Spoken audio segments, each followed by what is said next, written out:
despertó, me encontré diciendo de su hija, estaba con Gabriela y que al comienzo Gabriela que llegó, dice muy bonito, que ay, qué regalo.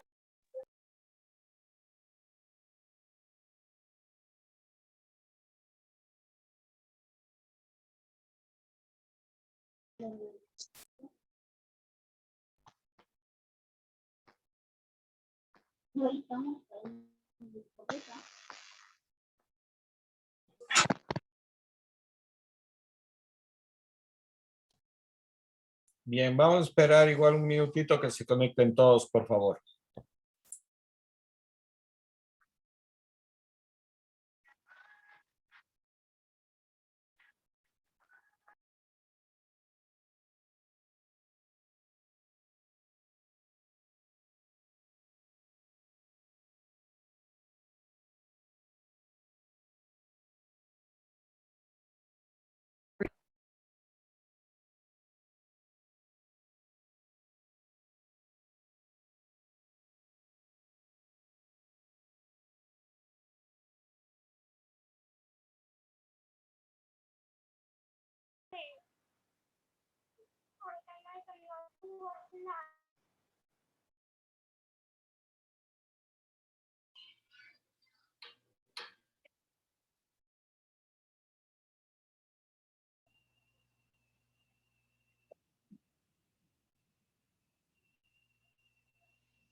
Bien, Aaron, estabas hablando, por favor, que puedas terminar tu intervención. Gracias, estaba a punto de culminar. Lo que quería era reforzar lo que había dicho, ¿no? La síntesis de lo que pude decir, ¿no? De que la cuestión del montaje, desde lo que he aprendido es la secuenciación de las escenas, armar las escenas y todo lo demás, que puede haber montaje interno, montaje externo y también lo que es el sonido, también es parte del montaje y que hay tres tipos de sonido, ¿no? El sonido, bueno, los diálogos, los efectos especiales y también lo que es la música. Básicamente con eso culmino mi intervención. Gracias, Aaron. No sé si alguien tenga alguna otra apreciación más que quiera hablar, intervenir, sea tanto de la película o del texto que les había mandado a leer. ¿No? Bueno, entonces continuamos. Les voy a presentar, como les decía, un trabajo de Álvarez hecho en 1922 hasta el 35 y después dura unos 10, 12 minutos y después comentamos esto, por favor.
Bien, hasta aquí el trabajo este que les quería enseñar de Álvarez.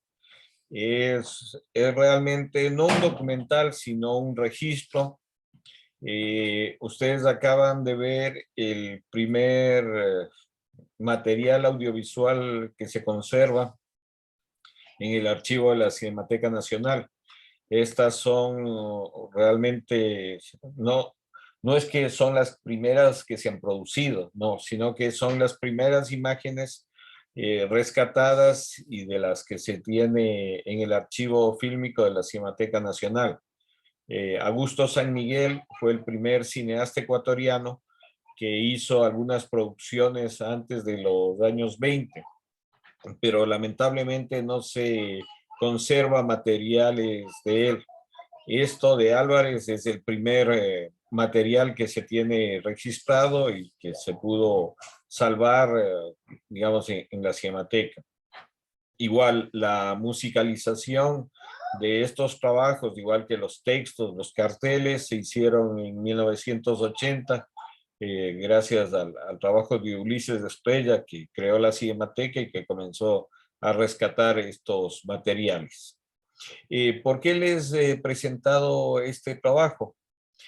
Porque la idea es que analicemos cómo va desarrollándose el cine a nivel mundial y cómo se ha desarrollado el cine en nuestro país, para que un poco también con una conciencia crítica, histórica, vayamos entendiendo en qué nivel estamos y por qué muchas veces nuestra cinematografía no está, digamos, en el contexto internacional. No porque no haya talento, no porque no haya buenos actores, buenos profesionales, sino que es un problema también, lo que hablábamos la otra vez, de identidad, de conciencia, pero también es un problema de conservar, de mantener nuestros archivos. Y, y las películas que hemos visto, tanto la de Dalí, de Buñuel, como las otras producciones, ¿no? Son materiales que se conservan en las cinematecas porque ellos empezaron a tomar conciencia en estos países de que es importante preservar su historia, su memoria. Acá en el Ecuador, recién en el año 80 se crea la Cinemateca y es que comenzamos desde ese año a preservar, a conservar estos materiales. Bien, dicho esto, quisiera saber su opinión. Primero, igual, ¿qué impresiones les dio el ver este trabajo? Como les digo, ustedes tienen el privilegio de ver las primeras imágenes, ya van a ser 100 años que se conservan, filmadas acá en el Ecuador, que podemos conservar aquí en el archivo fílmico. Ha habido otras producciones, una que dieron mucha difusión, 1929 de Guayaquil a Quito, que hizo un rescate de la Universidad Andina y financió el municipio de Guayaquil. Esa producción se la ha visto, creo que Coavisa la pasó, pero este material es mucho más antiguo y se lo ha preservado en la Cinemateca. Sí, Robert, ¿nos quieres decir algo, por favor?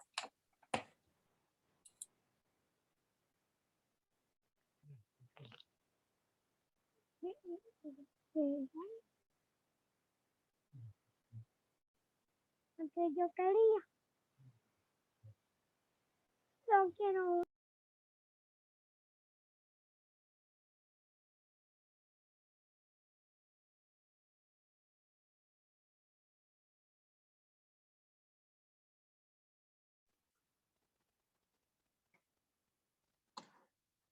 Profe, está silenciado su micrófono. Gracias. Sí, decía, no se le escuchó a Rommel. ¿Alguien que quiera comentar, decir algo de esta producción que acabamos de ver?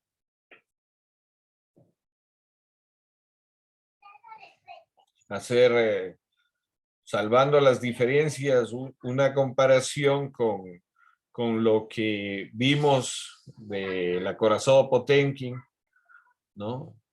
y el texto también que leímos. ¿Qué ven ustedes de este material y, y un poco cómo, cómo lo ven en comparación a lo que se estaba produciendo, haciendo en el mundo? Bueno, yo lo que creo es que en cambio aquí el montaje ya depende muchísimo del tiempo de duración de las imágenes, donde parece que el director le dedicó casi similar tiempo de duración a cada uno de los registros que él tenía de las imágenes.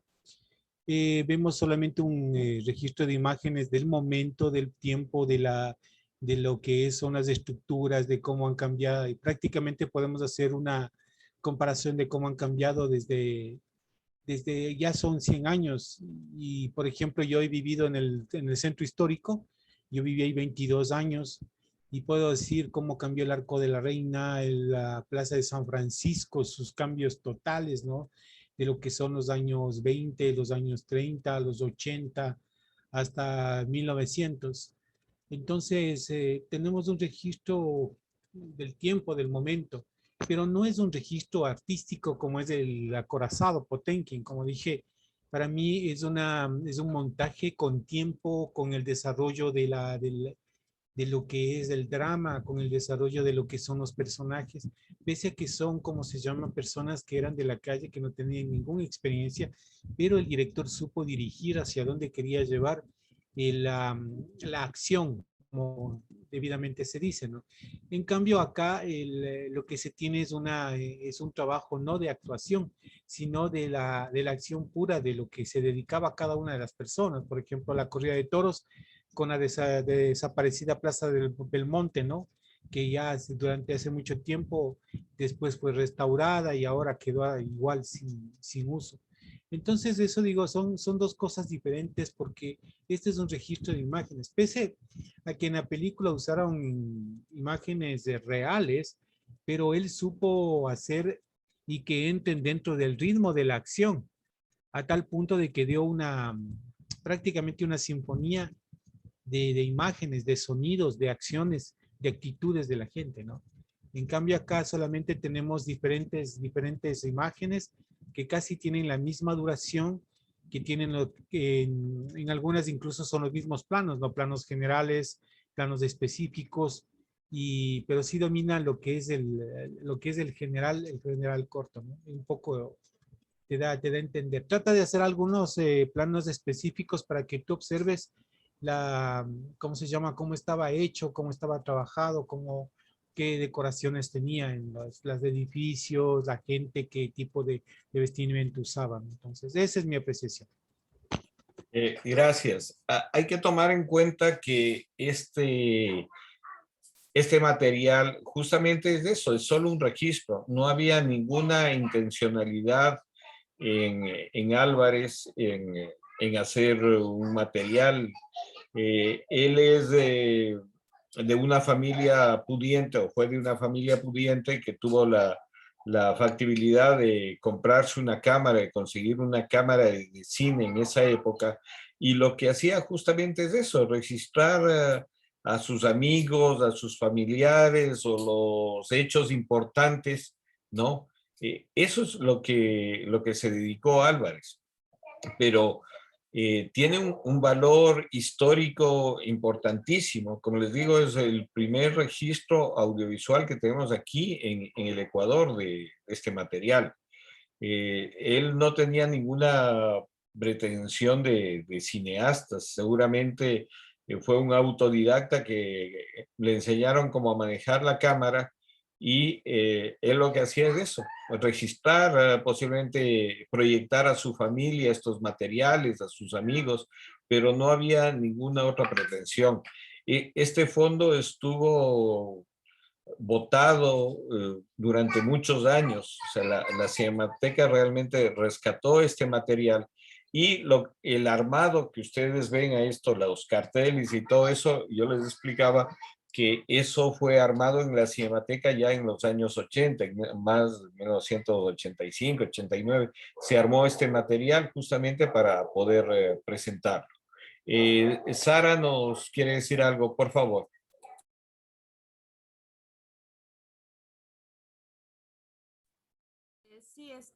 Como usted ya lo está mencionando, justamente pues en este registro lo que se ve son personas en situaciones cotidianas. Es como si actualmente, por ejemplo, tomáramos un celular, grabáramos a nuestra familia o las plazas y pues este registro queda para la posteridad. Por el color pues el color blanco y negro que de la imagen, por la vestimenta de otros tiempos, por las construcciones, es imposible, creo que no evocar un poco un sentimiento de nostalgia, de sorpresa, de ver las costumbres de aquel entonces y pues decir eso, que ese era nuestro país, esa era nuestra patria. Pero pues a diferencia de la película, esto es un registro, no tiene trama, no tiene una historia que contar, a diferencia pues de la película que vimos. Y justamente pues como usted lo mencionó, estas personas solo están viviendo su cotidianidad. Y por ejemplo, como usted lo mencionó mismo, es en la película no recuerdo el nombre, se me fue, pero aquí los actores eran actores naturales y eso justamente me había hecho pensar en esta película colombiana, La Vendedora de Rosas, que es una película que también usó para realizar esta película, pues a niños que vivían en situaciones de calle, en situaciones de droga, y es justamente estas vivencias, saber que los actores están viviendo esto, que son personas que han tenido estas experiencias, lo que permite que transmitan estas emociones, que sus actuaciones sean creíbles. Y lo mismo sucedió con la película eh, rusa, y, y pues eso justamente creo que en ambas películas lo que puede evidenciarse son emociones. Creo que también está dividida en actos que obviamente fueron agregados posteriormente. También la música que tenía este registro de Álvarez me hizo, o sea, fue una música muy como eso mismo de evocar la nostalgia.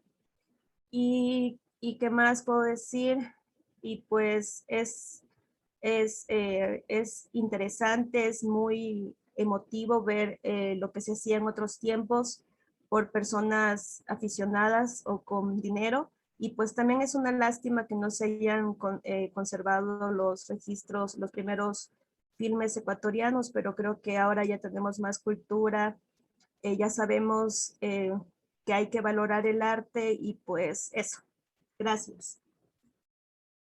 Gracias, Sarita.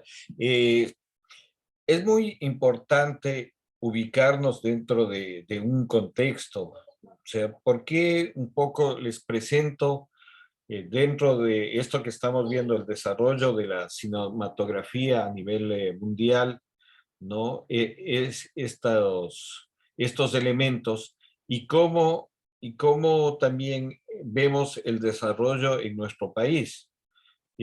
Básicamente para que partamos de una reflexión, que es importante lo que habíamos hablado en clases anteriores, ¿no? La educación, ¿no? Que es fundamental, pero también la educación tiene que ver con el cuidado de nuestra memoria, de nuestro pasado. Nosotros somos un pueblo que olvidamos fácilmente nuestro pasado, lo que nos ocurrió.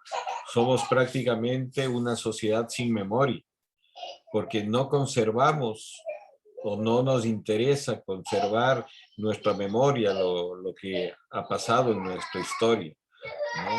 Y es también parte de lo que hablamos, es parte de ciertas autoridades o de ciertos grupos que les interesa que nosotros eso, no conozcamos nuestro pasado, no conozcamos las cosas que se han hecho en este país, ¿no? Para eso. De pronto para seguir dominando y, como se dice, esperando que la gente siga en ignorancia, ¿no? Un pueblo ignorante es fácilmente manipulable y controlable. Bien, pero nos estamos desviando del tema. ¿Alguien más quiere decir algo, sea de este texto o de lo que acabamos de ver? Sí, Andrés, por favor. Sí, justamente lo que hablábamos de que uno podría tener opiniones contrarias. Podría ser, por ejemplo, que ya habíamos hablado, me parece que en la primera clase, que depende del encuadre, uno puede jugar con la subjetividad, haciendo creer, obviamente, lo que decíamos, que una imagen va a ser muy objetiva. Entonces, varias de estas eh, gráficas que se han conseguido, en este caso es ecuatoriana, pero me quería remitir a los primeras de los hermanos Lumière, por ejemplo. Por ahí había estado en alguna clase en la que mencionaban unos apuntes y todo el mundo decía que era la cotidianidad, que era completamente real cuando salen los obreros de la fábrica. Y en estos apuntes mencionaban que había dirección, o sea, que hubo preproducción, saber dónde poner la cámara, se contaba en qué momento iban a abrir la puerta y obviamente ahí no existía la grabación de sonido. Entonces dicen que le coordinaron por dónde tenía que ir la bicicleta y todo esto y que repitieron las tomas hasta elegir la que les funcionaba. Como que hubo de alguna manera ya hubo una preproducción y de alguna manera una actuación. Como decíamos que se habían retirado en algunas fotos de los indígenas. Entonces se tiene un recuerdo súper occidentalizado. Hemos creado una memoria occidentalizada. Como decíamos, aquí en el Ecuador, en la costa, tenemos 4 culturas indígenas en la costa.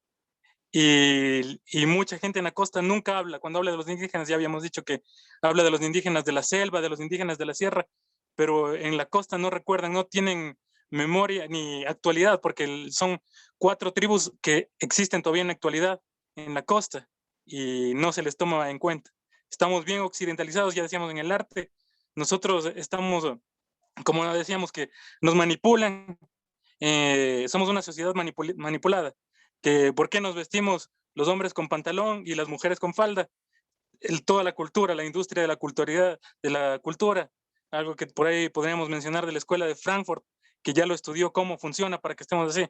Por ejemplo, acá en el Ecuador, en el norte del Ecuador y sur de Colombia, las tribus de ahí, o sea, autóctonamente los hombres vestían con falda. Todavía uno cuando va por Tulcán, cruza Ipiales hasta Pasto, hasta Popayán, los hombres tienen que vestir con falda. Aquí en la mayor parte del Ecuador, el maquillaje es algo de los hombres. Los hombres se maquillan y eso no se ve en pocas de estos registros que podemos ver, más o menos de los años 30, años 40, ya vemos, por ejemplo, Sáchilas, vemos los Schwartz, Crespi, y vemos hombres maquillados. Entonces tenemos como un recuerdo de que los hombres no se maquillan y nos vienen lavando el cerebro de que hombre es quien no se pone, quien se pone el pantalón, no se maquilla, cuando ya se ponían los pantalones apretados, según las modas. En los 80s eran apretados, en los 70s eran flojos, así antes también 60s apretados, en los 40s, ahí antes de los Beatles, los pantalones flojos, y te dicen cómo tiene que ser, pero una cultura occidental, cosa que no tiene nada que ver con lo ecuatoriano mismo, las culturas que como mencionamos, Shuar, Guaorani, Sachi, las culturas agua de la costa, las éparas en la costa mismo, los áchilas, o sea, cosas que ya no tomamos en cuenta. Solo nos ajustamos al lavado del cerebro, a la manipulación cultural, a la industria cultural que viene de lo que ahora llamamos Occidente. El arte igual, cuando nosotros empezamos a estudiar el arte, como decimos acá, nos remitimos a lo eurocentrista, vamos al arte de Europa, en la filosofía igual, hablamos de filósofos de España, de Rusia, de Europa, cuando también había filosofía y había cosmogonía acá.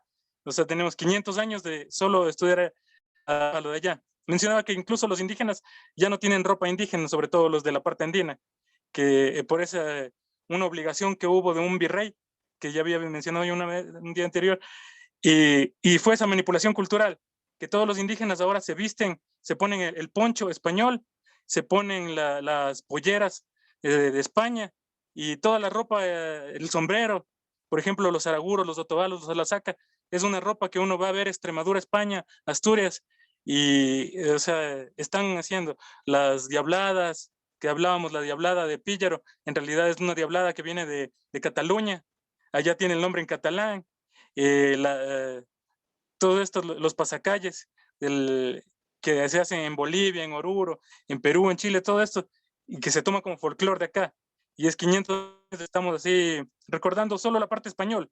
No hemos recordado la parte que decíamos, por este lavado de cerebro, por esta manipulación cultural, hemos eliminado la parte indígena, como se ve todos los registros culturales, fotográficos, cinematográficos, se retira nuestra raíz indígena. Siempre nosotros estamos como un 90% occidentalizado, recordando las raíces hispánicas, y hemos dejado 500 años de lado, nos hemos enfocado solo a la raíz hispánica, que obviamente es muy rica, porque es la única, y es lo único que nos ha llegado, sobre todo también la filosofía, el arte, la cultura, los libros, y muy poco hemos tomado de acá. Y en el cine nosotros seguimos ensalzando eso y seguimos retomando eso, y no enfocamos a otro ángulo. Y ahí lo que decía de la objetividad de los ángulos, por ejemplo, la criminalidad mismo que decíamos. Alguien puede meter a algo para que parezca que ocurrió, por ejemplo, para hacer cine criminal, En Nombre de la Rosa y tantas películas, ¿no? Que tenemos que criminalizar que la gente crea que alguien es el criminal, matar a una persona y el criminal tiene que ser la víctima. El cine se encarga de eso, de quitar la parte objetiva, o sea, mover la subjetividad según el ángulo en que enfocamos las cosas. Así, matar a una persona y que parezca el asesino como inocente. Y eso, para no alargarme más. Bien, gracias. Mauricio, por favor, ¿quiere decirnos algo? Sí, buenas noches, Carlos, buenas noches a todos los compañeros. No, yo solo quería tal vez hacer unas dos preguntitas y me parece tal vez si se puede indicar que hay una semejanza entre la película de esta semana con este registro audiovisual. Sería tal vez las letras como van saliendo y como nos van contando o nos van indicando las cosas que están sucediendo. Entonces, esas semejanzas me parecería a mí con mucho respeto que pudiera haber y que tal vez el cineasta pudo tal vez ya tener un referente acerca de eso para poder ver o hacer esta película, ¿no? O ese registro audiovisual. Lo que le quería preguntar, Carlos, es si este registro audiovisual estaba en 35 milímetros o en 16 milímetros y si el audio fue realizado posterior a la filmación de esas imágenes. Sí, primero, lo de los registros, como les comentaba, eso se puso en la Cinemateca. O sea, Álvarez lo único que hizo, él es filmar, él no editó estos materiales. Él proyectaba seguramente estos fragmentos a su familia, a sus familiares, amigos, ¿no? Pero no hubo nunca esto de poner una edición o poner un cartel. Esto vino posterior, al igual que la música. Esto es un trabajo de la Cinemateca, como les comentaba, en los años 80. Álvarez filmó de 1922 a 1935 y esas películas quedaron en